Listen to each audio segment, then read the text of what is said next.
Welcome back to my channel guys. এটা হচ্ছে আগের ব্লগের পার্ট 2। তো ওই দিন আমরা আবার ওখানে স্কাই ওয়াক দেখে বেরিয়ে পড়েছিলাম ঘুরতে, আর মাঝখানে আমরা একটা ওয়াটারফলস দেখি, সেখানে আমরা দাঁড়িয়ে একটু ছবি এগুলো তুলি। এটা আমাদের ট্রিপে অ্যাড করা ছিল না, কিন্তু এটা রাস্তায় পৌঁছে বলে আমরা ছবি এসব তুলেছি। আমার এখানকার জলটাও খুব ঠান্ডা ছিল। আসলে এই ওয়াটারফলসটা একটু ছোটো ওয়াটারফলস ছিল।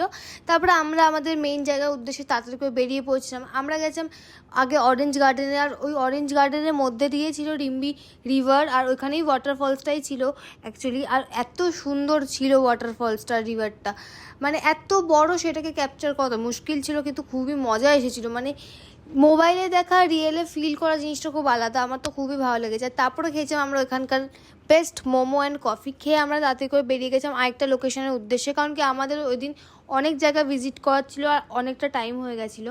এই জায়গাটার নাম দেখো, যেহেতু 2 মাস আগে ট্রিপটা করেছি আর এখন ভিডিও ছাড়ছে আমার মনে নেই, কিন্তু এই জায়গায় আমরা ফার্স্টে যখন ঢুকেছিলাম, আমরা এই একটা লেক, আর্টিফিশিয়াল লেক মতো বানানো, এখানে আমরা অনেক মাছ দেখি। এখানে মাছকে তোমরা খাওয়াতে পারো, অনেক মাছ ছিল। তারপরে আমরা এগিয়ে যাই, যেটা আমরা দেখতে এসেছিলাম এখানে নাকি যে অ্যাকচুয়াল লেকটা আছে সেটা নাকি পায়ের মতো দেখায়।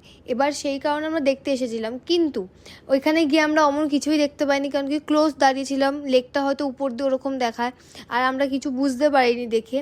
তা ওইখানে আদার কিছু ছিল না। উপরে নাকি শুনেছিলাম অনেক কিছু ছিল, কিন্তু এখানে কোনো যাওয়ার রাস্তা ছিল না, তাই খুব কম লোক উপরে রিস্ক নিয়ে যাচ্ছিল। তারপরে ওইখান থেকে ডাইরেক্ট তোমাদের আমি দেখাচ্ছি কাঞ্চনজঙ্ঘা ওয়াটারফলস। এইটা আমার লাইফের বেস্ট ওয়াটারফলস দেখা। মানে আমরা উপরে যাই, ফার্স্টে ভেবেছিলাম নর্মাল ওয়াটারফলস হবে, কিন্তু এত স্পিডে জল পড়ছিল, এত বড় একটা ঝর্ণা ছিল, মানে মোবাইলে মনে হচ্ছে হয়তো ছোটো, আর এত সুন্দর জলটা, সেটা কি সুন্দর নিচে পাথরের মধ্যে দিয়ে যাচ্ছিলো।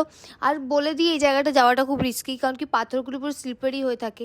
তাই বাবা যেহেতু পায়ে লেগেছিলো তোমরা জানো, জাস্ট ঠিক হয়েছিল, তাই বেশিটা দূর আমরা যাইনি, আমরা দাঁড়িয়েছিলাম তো অনেকটা ক্লোজে গিয়ে।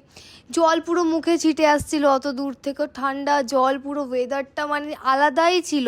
আমার প্রথমবার মনে হলো ওয়াটারফলস এত ভালো হতে পারে। ওয়াটারফলসও আমি শুধু ওয়াটারফলস দেখেও দিন কাটাতে পারি, এত সুন্দর ছিল। এখানে যেতে ইচ্ছা করছিল না, বাট ওইখানে এই ভেজা পাথরগুলোতে পা দিয়ে দাঁড়ানোটা রিস্কি ছিল, অতক্ষণ দাঁড়াতে পারতাম না, তাই ওখান থেকে চলে আসি আমরা তাড়াতাড়ি করে। আর ওইখানে যেমন দেখালাম অনেকগুলো শপ ছিল, এখান থেকে আমরা কিছু কেনাকাটা করি।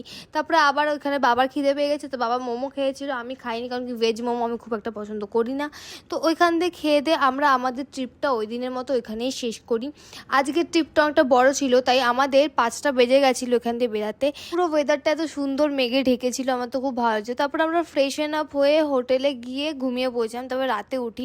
আর ওই দিন মেনুতে পোলাও ছিল, চিকেন ছিল, আরও অনেক কিছু ছিল, কিন্তু এত ঠান্ডা পড়েছিল আমরা অল্প একটু খেয়ে তাতে করে আমি আর ভাই রোজের মতো ওই ব্যালকনিতে চলে গেছিলাম, ওইখানে একটু টাইম স্পেন্ড করে ঘুমিয়ে পড়েছিলাম। That's it for